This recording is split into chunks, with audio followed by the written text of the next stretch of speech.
Hello everyone, and look at that thing. Okay. So, drawing. Okay, today we're just gonna draw. Okay, drawing a circle, and now a face, and now some epic hair. This is like the best hair I've ever seen. And coordinated and wild, and the new kind of sort of Kalashnikov suicide belt wearing best eyes I've ever seen too. By intelligence for months now, more than months, almost a couple of years. Yeah. This is the blowback from the unrestrained war in Syria and the additional terrible ingredient that is ISIS. Right now, CNN terrorism analyst Edward Yeah. French prosecutor had just wrapped up a moment ago. We got some details: 129 people killed, 352 injured. But there was also what should I draw? Let's see. information about the investigation itself. What were your takeaways? Well, John, I think one of the most important new details was the fact that THC was used, a high explosive in these suicide vests. THCP is something that you can make in the West from things that you can obtain. But wow, that's the best picture I've ever seen.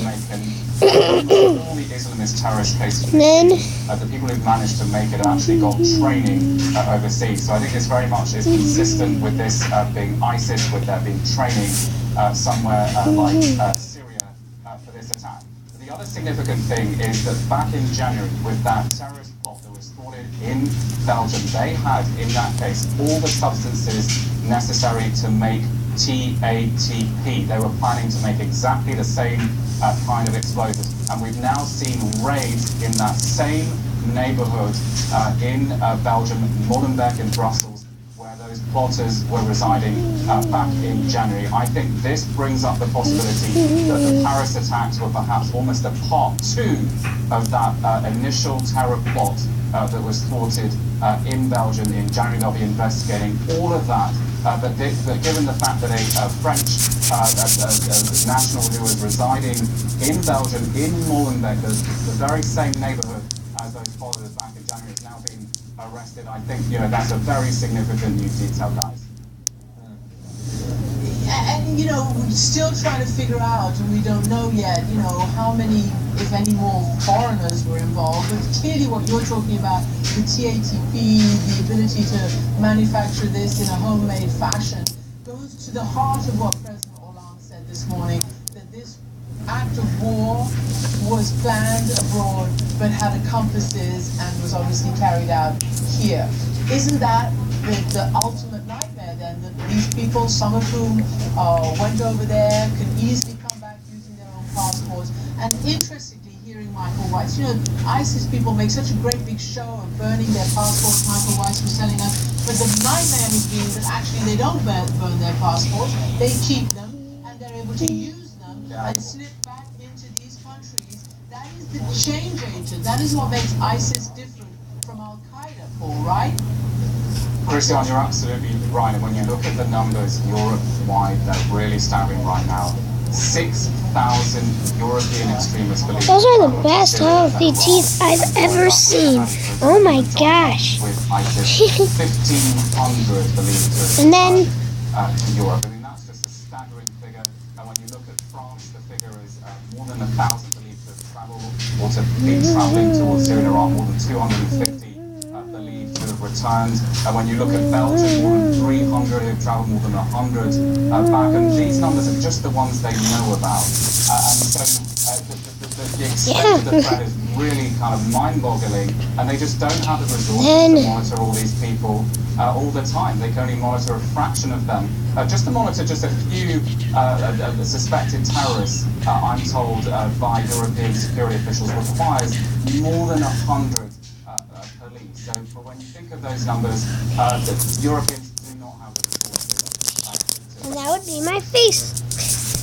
All right, Paul Cruikshank for us. Thanks so much for joining us. Over the last several hours, a lot of new information coming out. We have a new count to the number dead, 148. New count to the number injured, 129. And then this is me now. 352.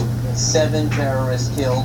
New word of this explosive TATP being used, and also new word, Christian, of 3 suspects being apprehended at the Belgian border in cars that were connected, in cars connected to this attack.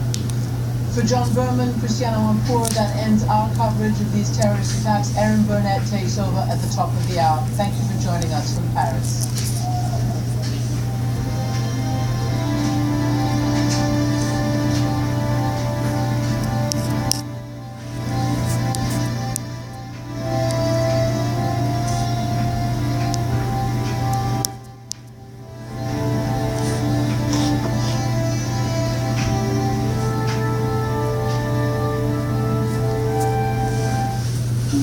40% of the streetlights in Detroit at one point did not work.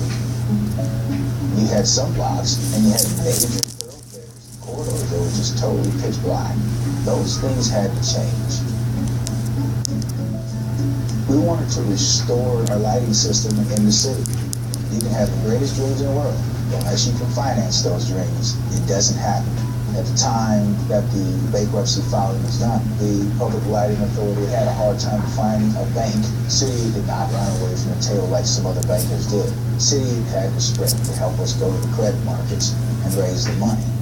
It's a brighter day in Detroit. People can see better when they're out doing their tasks. Young people are moving back in town. Kids are feeling safer where they walk to school. Your folks are making investments and the community is moving forward. 40% of lights were out, but they're not out for long. They're coming back. And then what I'll be like,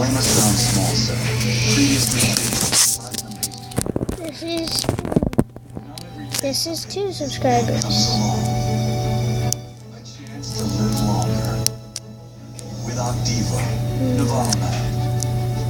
Opdivo is the first and only immunotherapy FDA approved based on a clinical trial demonstrating longer life for these patients.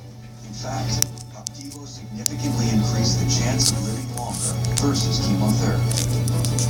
Opdivo is different. It works with your immune system. Opdivo can cause your immune system to attack normal organs and tissues in your body and affect how they work. This may happen anytime during or after treatment is ended, and may become serious and lead to death. See your doctor right away if you experience new or worsening cough, chest pain, shortness of breath, diarrhea, severe stomach pain or tenderness, severe nausea or vomiting, loss of appetite, swollen ankles, extreme fatigue, constipation, rash, or muscle or joint pain, as this may keep these problems from becoming more serious. These are not all the possible side effects of Opdivo. Tell your doctor about all your medical conditions, including immune system problems, or if you've had an organ transplant or lung, breathing, or liver problems. A chance to live longer. Ask your doctor if Opdivo is right for you. Bristol Myers Squibb thanks the patients and physicians who participated in the Opdivo clinical trial. CNN tomorrow. Anthony Bourdain explores the heart of Southern culture with Bill Murray. What's unknown Charleston? Oh, yes. I tell people that this is a really nice place to come, and really, I don't want anyone else to come. I like it the way it is. There's a lot of insects. Anthony and Bill discover Then soul is a settling pain fix in soul food. So this is going to be my first mule foot. What's unknown Charleston tomorrow at 9:20 on CNN. Some houses leak heat through the attic and have big ice dams. Some houses have drafty walls with poor insulation and let the icy cold winds blow right in. Some houses use far too much energy because they have old, inefficient furnaces. But zero-draft homes are I'm crying of happiness. That's what it'd be like. And then right now, this is my goal. all year round. Call Zero Draft today for your storybook ending. Feel the difference. That's hot. That's really hot. But we're all thankful for our life. What's that mean? Try it out. I think it'll fit. Get it. What's that? Listen. This is nice.